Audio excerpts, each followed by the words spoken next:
आईच्या आभाळभर मायेला शुभेच्छा. आईच्या आभाळभर मायेला शुभेच्छा. बहिणीच्या निरागस छायेला शुभेच्छा. मैत्रिणीच्या मनातल्या विश्वासाला शुभेच्छा. पत्नीच्या जीवनभराच्या प्रवासाला शुभेच्छा. आजीच्या डोळ्यातील पाण्याला शुभेच्छा. लेकीच्या बोबड्या बोलण्याला शुभेच्छा. पृथ्वीवरील स्वर्गाच्या वारीला शुभेच्छा आणि जगभरातील प्रत्येक नारीला शुभेच्छा. 8 मार्च जागतिक महिला दिनाच्या सर्व माता भगिनींना खूप खूप शुभेच्छा. तुझ्या उत्तुंग भरारी पुढे गगनही ठेंगणे भासावे. तुझ्या उत्तुंग भरारी पुढे गगनही ठेंगणे भासावे. तुझ्या विशाल पंखाखाली विश्व हे सारे बसावे.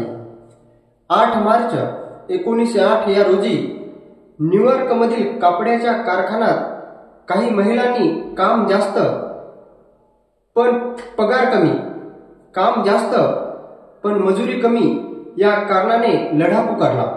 स्त्रियांनी संघटित होऊन स्वतःचा अधिकार मागण्यासाठी केलेला संघर्ष हा त्यावेळेचा जगातला पहिला संघर्ष मानला जातो.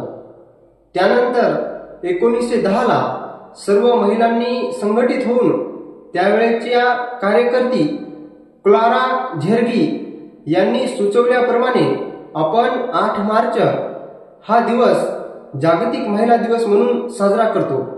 या दिवसाचा मुख्य हेतू महिला सबलीकरण करणे, महिला सक्षमीकरण करणे, महिलाप्रती आदर, प्रेम, न्याय करण्याचा आहे. स्त्रीला अनेक नाती जोपासावी लागतात. स्त्री सन्मानाची सुरुवात आपण आपल्या घरापासून करायला हवी.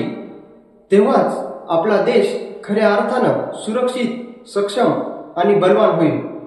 धन्यवाद. ती जन्माला येताच घेऊन येते प्रेम आणि माया. ती जन्माला येताच घेऊन येते प्रेम आणि माया.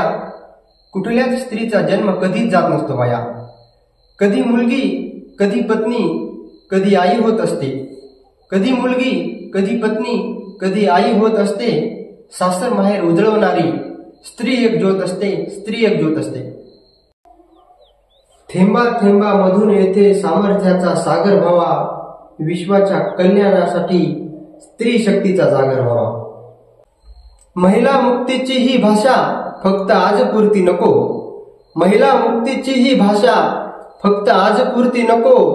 उत्सव आहे महिलांचा, फक्त आरती नको. ओठातला आणि पोटातला आवाज तुझा जन्माला घाल. ओठातला आणि पोटातला आवाज तुझा जन्माला घाल. तेव्हाच सुरू होईल तुझी नव्या युगाची वाटचाल, तुझी नव्या युगाची वाटचाल. देवघरात जर मूर्ती नसेल तर देवघराचं अस्तित्व काय? देवघरात जर मूर्ती नसेल तर देवघराचं अस्तित्व काय? शिवारात जर पाखरू नसेल तर कणसाला शिवणार काय? झाडाला फळ नाही येणार तर झाडाचं मोल काय? अगदी त्याचप्रमाणे कुटुंबात जर स्त्रीला आदर आणि सन्मान नसेल तर त्या कुटुंबाचं महत्व काय? जागतिक महिला दिवस 8 मार्च